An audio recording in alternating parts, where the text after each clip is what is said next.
تو یہ ایک حضرت عبداللہ بن عباس کا فرمان ہے کہ نماز کا اتنا ہی اجر ملے گا جتنی سمجھ کر ادا کی، اور عبداللہ بن عباس کا فرمان ہے، اور یہ حدیث کی روشنی میں ہے، حدیث بھی میں آپ کو آگے بیان کر دیتا ہوں۔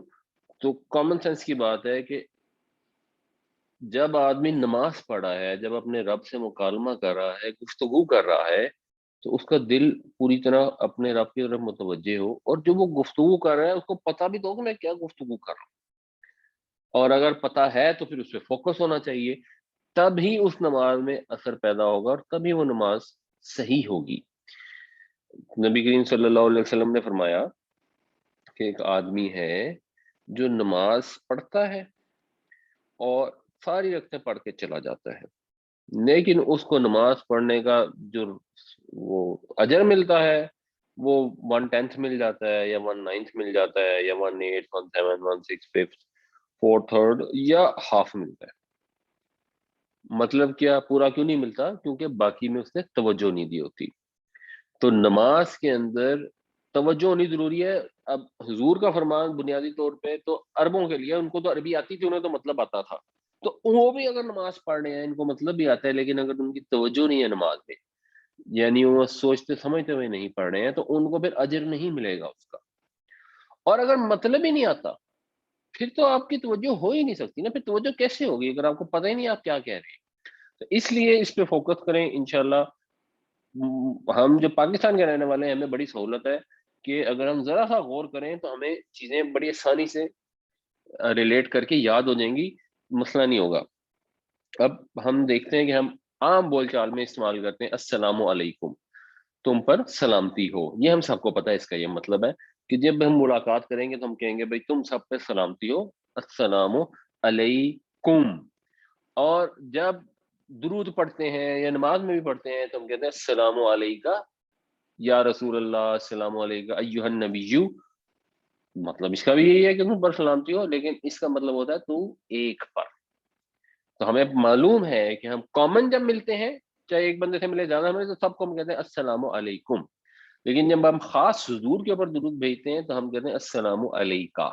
تو اس کا مطلب یہ ہو گیا کہ کم جو ہے وہ زیادہ کے لیے ہے، یعنی ربکم تمہارا رب، ربو کا تو ایک کا رب، یعنی کا سے مراد ہے تو، تیرا، تجھ پر، یہ مطلب بنتا ہے کاف زبر کا اگر یہ آخر میں آ رہا ہے ناؤن کے ساتھ جڑ کے۔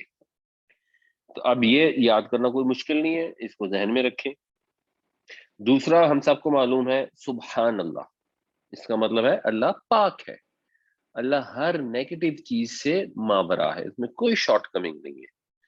اور الحمدللہ کا مطلب ہے اللہ کا شکر ہے، اللہ کی تعریف ہے، سب تعریف اللہ کے لیے ہے،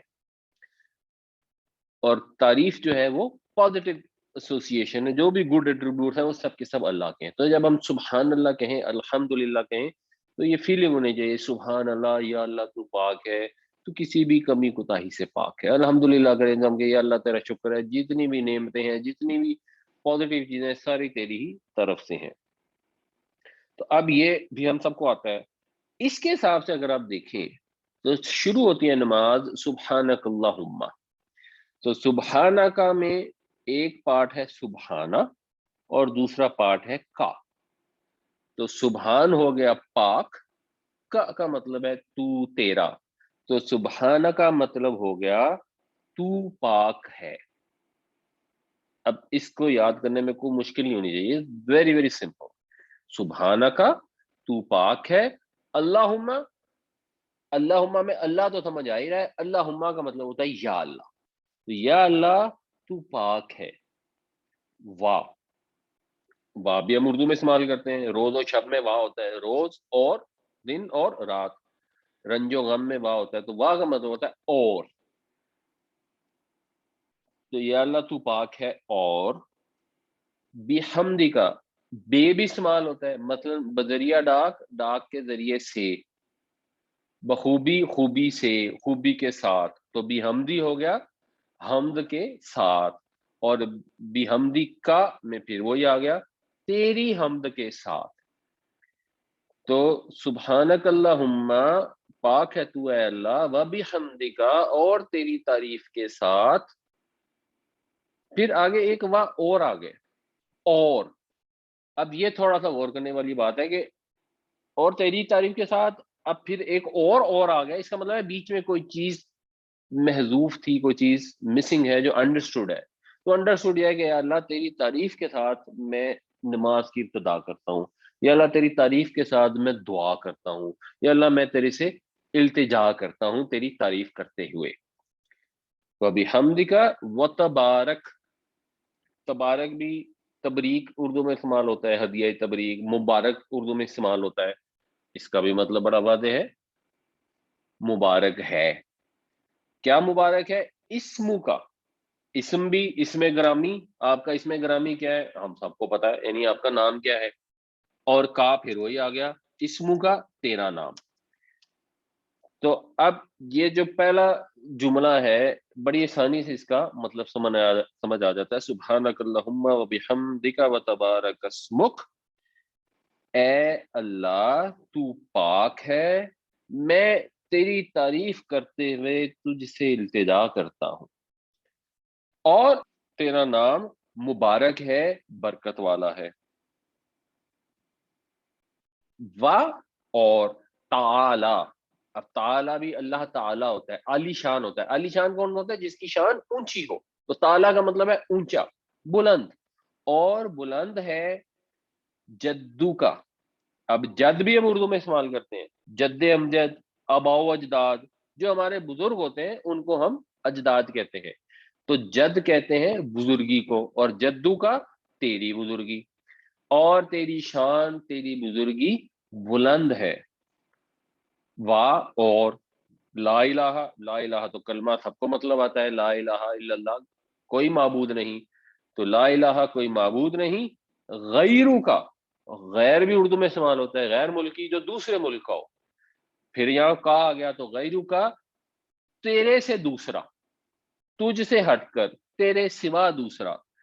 تو وتعالى جدك ولا الہ غیرک، اور تیری شان بلند ہے اور تیرے سوا کوئی عبادت کے لائق نہیں.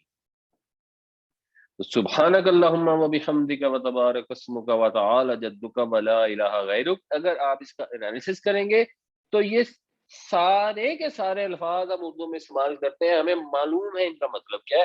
آپ نے صرف ایک جگہ یہ سینس کرنا ہے کہ یہاں ایک چیز مسنگ ہے، انڈرسٹوڈ ہے، کہ میں التجا کرتا ہوں. یا اللہ تو پاک ہے، میں تیری تعریف کے ساتھ تیرے حضور میں حاضر ہوں، اور تیرا نام بڑا بابرکت ہے. یا اللہ تیری شان بڑی بلند ہے، اور اللہ تعالیٰ تیرے سوا کوئی عبادت کے نہ، یعنی اللہ تعالیٰ کی تعریف ہو رہی ہے. اسی کو ثنا کہتے ہیں، ثنا کا مطلب ہوتا ہے تعریف.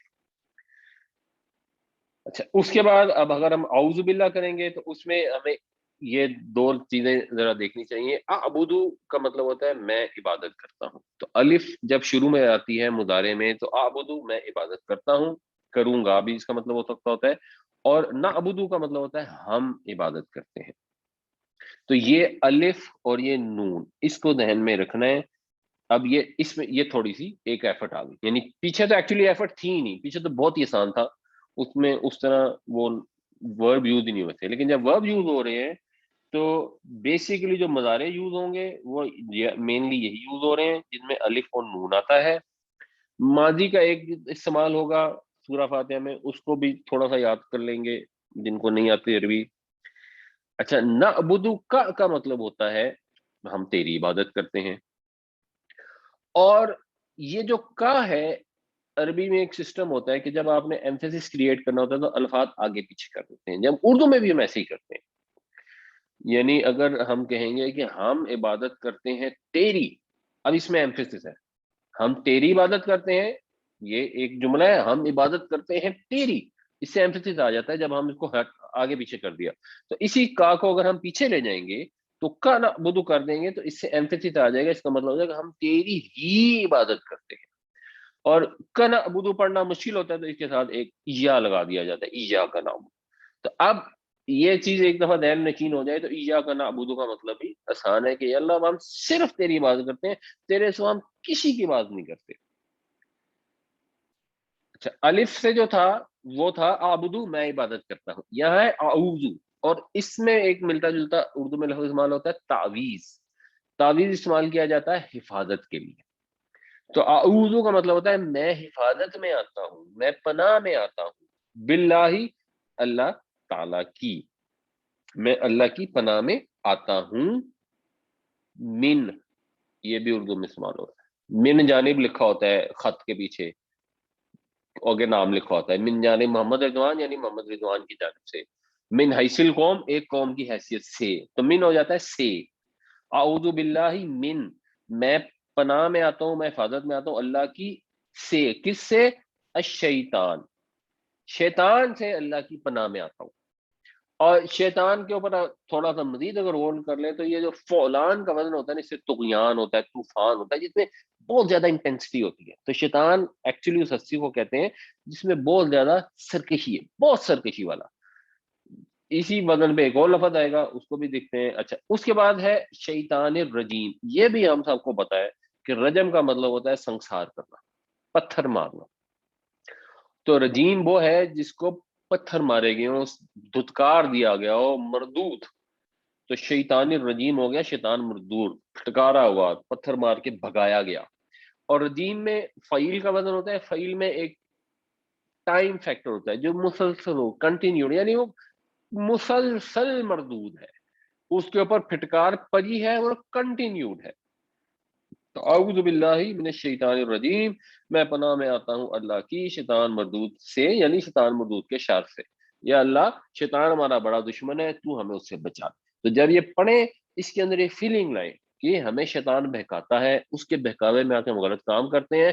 جب نماز میں اللہ تعالیٰ سے گفتگو کر رہے ہیں، پہلے اللہ کی تعریف بیان کی ہے، اس میں اللہ تعالیٰ سے کہتے ہیں یا اللہ تعالیٰ اب مجھے شیطان سے محفوظ رکھنا، نماز کے دوران بھی مجھے ادھر ادھر کے خیالات نہ آئے، مجھے محفوظ رکھنا، اور نماز کے بعد بھی مجھے شیطان سے محفوظ رکھنا، میں تیری پناہ میں آتا ہوں.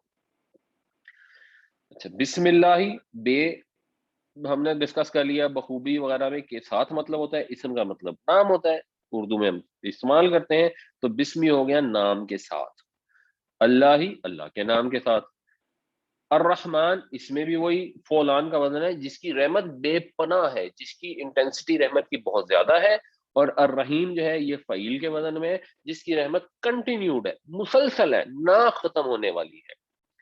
تو اللہ کے نام کے ساتھ، اب یہاں پہ بھی انڈرسٹوڈ ہے کہ میں اللہ کے نام سے شروع کرتا ہوں. اب جو میں اپنی بات شروع کرنے لگا ہوں، جو کام بھی شروع کرنے لگا ہوں، میں اللہ کے نام سے شروع کرتا ہوں. اور وہ اللہ کی ہستی کیسی ہے؟ وہ ایسی ہستی ہے جس کی رحمت بے پناہ ہے، کبھی نہ ختم ہونے والی ہے. الحمد، حمد کا مطلب تعریف، الحمد کا مطلب ہوتا ہے سب تعریف. یہ الف لام ایک ذہن میں رکھنے کے سب تعریف للہ، اللہ کے لیے ہے. ربی رب ہے، عالمین عالم، اقوام عالم دنیا کی قومیں، عالم کہتے ہیں دنیا کو، عالمین یا عالمون دنیائیں، جو جہانوں کا رب ہے. تو میں اللہ کے نام سے شروع کرتا ہوں جس کی رحمت بے پناہ ہے، ہمیشہ رہنے والی ہے. سب شکر سب تعریف اللہ کے لیے ہے جو سب جہانوں کا رب ہے. مالک یہ بھی اردو میں عام استعمال ہوتا ہے، مالک.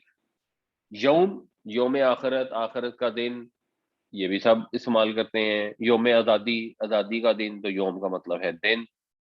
الدین جو ہے اس سے ملتا جلتا اردو میں لفظ استعمال ہوتا ہے دین، لین دین، لینا دینا. تو وہ دین یعنی جو لین دین کا دن ہو، یعنی جو حساب کا دن ہوگا، وہ الدین ہے، یوم الدین جو ہے. اچھا ایاک نعبد ہم کر چکے ہیں کہ ہم تیری ہی عبادت کرتے ہیں. اور جو لفظ ہے وا اور ایاک نستعین، تو ایاک کا تو پتہ لگا اس کا مطلب ہوا تیری ہی. پھر ہم اردو میں کہتے ہیں تعاون، استعانت، اس کا مطلب ہوتا ہے مدد. اور جیسے نعبدو ہے ویسے نستعینو ہے، تو ہم تجھ ہی سے مدد مانگتے ہیں. تو یہ بھی ذہن میں رکھنا بہت آسان ہے. نستعین میں تعاون کا لفظ ہے، استعانت کا لفظ ہے. اور استخارہ ہوتا ہے خیر مانگنا، استسقا ہوتا ہے پانی مانگنا، تو استعانہ ہوتا ہے مدد مانگنا، تعاون مانگنا. تو مالک یوم الدین ایاک نعبد و ایاک نستعین، جو روز جزا کا مالک ہے، ہم تیری ہی عبادت کرتے ہیں اور تجھ ہی سے مدد مانگتے ہیں. اچھا اب ایک آگے کرنے کے لیے تھوڑی سی اب عربی سمجھنی پڑے گی، بالکل وہ بھی ذرا سی ہے، لیکن وہ بھی غور کریں گے تو ہمیں انڈرسٹینڈنگ اس کی بھی ہے. مطلب ہم کہتے ہیں رضی اللہ عنہ، اللہ تعالیٰ راضی ہوا ان سے، اس سے. یا ہم کہتے ہیں کہ رضی اللہ عنہم، اللہ راضی ہوا ان سب سے. تو یہ ہم استعمال کرتے ہیں، اس کی بھی ہمیں فیلنگ ہوتی ہے. تو السلام علیکم، تم پر سلامتی ہو مطلب تم سب. السلام علیکم، تم پر سلامتی ہو مطلب تو ایک. تو ربکم ہو گیا تم سب کا رب، تو کم ہو گیا تمہارا تم پر، کا ہو گیا تیرا تجھ پر وغیرہ. ربی ہوتا ہے میرا رب، اور ربنا ہوتا ہے ہمارا رب، اور ربہ ہوتا ہے اس کا رب. جیسے رضی اللہ عنہ ہم استعمال کرتے ہیں، ہمیں پتہ ہے کہ ہم ایک مذکر کے لیے استعمال کرتے ہیں. حضرت خدیجہ کا نام لیں گے تو رضی اللہ عنہا کہتے ہیں، یہ بھی ہمیں اردو میں آتا ہے. اور زیادہ صحابہ کی بات ہوتی ہے تو ہم کہتے ہیں رضی اللہ عنہم. تو یہ میں آلریڈی معلوم ہے کہ ہو کا مطلب وہ ایک مراد ہوتی ہے، اور ہم کا مطلب وہ سب مراد ہیں. تو یہاں جو سورہ فاتحہ میں استعمال ہونے ہیں وہ ایک ہے نون زبر الف نا، یعنی ہم، ہمارا، ہم پر، ہمیں، اور ایک ہے ہے پیش میم ہم، ان کا ان پر. تو یہ بس ذہن میں رکھنے ہیں. ادروائز یہ بھی جو اردو نارمل ہم استعمال کرتے ہیں اس سے فیل ڈیولپ ہو جاتی ہے. اچھا، او عبد، یہ بھی ایک تھوڑا فرق ہے، یہ فعل امر ہے. ابدو تھا میں عبادت کرتا ہوں، لیکن او عبد ہے تو عبادت کر. اس کو ذہن میں رکھنا ہے کہ او عبد کا یہ مطلب ہے. تو جو اس وزن میں آئیں گے تو مثلا اہدی ہے تو اس کا مطلب ہے تو ہدایت دے. باقی ہدایت کا لفظ تو اہدی میں شامل ہے، وہ ہمیں مطلب ہے کہ معلوم ہے کہ ہدا کا مطلب ہدایت ہوتا ہے. پھر اردو میں ہم استعمال کرتے ہیں فاعل اور مفعول، وہ بھی ہمیں پتا ہے. قاتل وہ جو قتل کرے، مقتول وہ جس کے اوپر قتل کا عمل کیا جائے. تو اسی طرح مغضوب وہ جس کے اوپر غضب کیا جائے. غضب بھی اردو کا لفظ ہے، اس میں بھی کوئی مشکل نہیں. ٹیکنیکلی اسپیکنگ آپ نے مضارع کی دو نشانیاں آبدو نابدو یاد کی، آپ نے نا اور ہم کو سمجھا. ہم تو خیر پتا ہے، اور ربنا بھی سب کو پتا ہے کہ ربنا کا مطلب ہمارا رب ہوتا ہے. اور یہ او عبد کو ذرا سمجھا کہ یہ فعل امر ہے، اہدی تو ہدایت دے. باقی آپ کو آلریڈی آپ کو معلوم ہے کہ مقتول کا مطلب کیا ہوتا ہے، تو مغضوب کا مطلب کیا ہونا چاہیے. تو اہدینا، تو ہمیں ہدایت دے، یہ نون الف نا جو ہے یہ یاد رکھنے والی چیز ہے. تو ہمیں ہدایت دے الصراط المستقیم. صراط مستقیم بھی ہمیں پتا سب کو کہ اس کا مطلب سیدھا راستہ ہوتا ہے. صراط راستہ، مستقیم سیدھا. تو ہمیں ہدایت دے سیدھے راستے کی، یا ہمیں سیدھا راستہ دکھا، ہمیں سیدھے راستے پہ چلا. عربی میں ویسے اس کا مطلب ہوتا ہے کہ اینڈ تک پہنچا کے آنا. ایک گائیڈ ایسا ہوتا ہے نا جو آپ کو راستہ دکھاتا ہوا منزل مقصود تک پہنچا دیتا. ایکچولی یہ دعا ہوا ہے کہ اللہ ہم تیرے حضور درخواست کرتے ہیں کہ تو ہمیں آخری منزل تک ہمیں راستہ دکھاتے ہوئے پہنچا دے. سراتا راستہ. اچھا، پھر یہ ایک لفظ آ گیا الذین. الذین کا مطلب ہوتا ہے وہ جو. تو صراط الذین ہو گیا ان کا راستہ جو. جو کون؟ انعمتا. انعمتا میں انعام کا لفظ شامل ہے، یہ ہمیں پتہ ہے. انعمتا کا ایک یاد کرنے کی ضرورت ہے کہ اس کے اینڈ میں تے آ رہا ہے. انعمتا اس کا مطلب ہے تو نے انعام کیا. بس یہ یاد رکھنا ہے. ایک اور جو لفظ کرنے والا تھا، تو انعمتا علیہم. اللہ السلام علیکم میں ہوتا ہے سلامتی ہو تم پر، تو علیہم ہوگا ان پر، کیونکہ ہم کا مطلب ان ہے، اللہ کا مطلب پر ہے. اللہ کا مطلب ہمیں آلریڈی آتا ہے کیونکہ ہمیں السلام علیکم کا مطلب آتا ہے. تو راستہ ان کا جن پر تو نے انعام کیا. اہدنا الصراط المستقیم صراط الذین انعمت علیہم. یا اللہ ہمیں سیدھا راستہ دکھا، ان لوگوں کا راستہ دکھا جن کے اوپر تو نے انعام کیا. غیر، غیر ہمیں پتہ غیر ملکی، دوسرے. غیر المغضوبی، مغضوب جس پہ غضب کیا گیا، یعنی جن پر غضب کیا گیا ان کا راستہ نہیں، دوسروں کا راستہ. تو ان کا راستہ دکھا جن پر انعام ہوا، ان کا نہ دکھانا جن پر غضب ہوا. تو نہ ان کا جن پر غضب ہوا، علیہم جن کے اوپر، وا اور ابھی ہم پیچھے لفظ پڑھ چکے ہیں لا، یہ بھی پڑھ چکے ہیں. نہیں، لا حاصل میں ویسے اردو میں بھی استعمال کرتے ہیں. لا ولد جس کی اولاد نہ ہو، لا حاصل جس کا کوئی حاصل نہ ہو، تو لام الف لا کا مطلب ہوتا ہے نہیں. ولد ضالین، یہ بھی اردو میں ویسے ضلالت کا لفظ استعمال ہوتا ہے زوئیں سے. اس کا مطلب ہوتا ہے گمراہی. تو بولا ضالین جو بھٹکے ہوئے نہ ہوں. تو ہمیں راستہ دکھا ان کا جن پر تیرا انعام ہوا، نہ ان کا جن پر تیرا غضب ہوا، اور نہ ہی بھٹکے ہوئوں کا. تو یہ اس سے پورا جو سورہ فاتحہ کا مطلب ہے اگر آپ غور کریں تو اس میں 5-6 چیزیں ہیں چھوٹی چھوٹی جو ذرا یاد کرنے والی ہیں. کہ ضالین میں جو ورڈ آتا ہے وہ دلالت آتا ہے، یہ یاد کرنے والا ہے. اس کے علاوہ انعمتا میں تے کا مطلب ہے کہ تو نے انعام کیا. اس کے علاوہ اعوذ میں کا مفہوم ہے کہ میں پناہ میں آتا ہوں، اور نعبدو میں ہم کا مفہوم ہے کہ ہم عبادت کرتے ہیں، یا نستعینو میں ہم مدد مانگتے ہیں. اور اللہ جینا کا مطلب ہے وہ جو. اور نا اور کا مطلب ہے ہمارا یا ہمیں، اور ہم کا مطلب ہے ان پر. خیر وہ پہلے تو ادروائز جتنی یہ ثنا اور سورہ فاتحہ ہے اس کے اوپر صرف غور کرنے کی ضرورت ہے. یہ ہم تمام الفاظ جو ہیں وہ عام اپنی اردو بول چال میں استعمال کرتے ہیں، اس کو آرام سے ڈیسائفر کر سکتے ہیں. تو اس پر توجہ دیں، کوشش کریں کہ جب نماز پڑھیں تو غور فکر کر کے پڑھیں، سمجھ آ رہی ہو کہ کیا پڑھ رہے ہیں.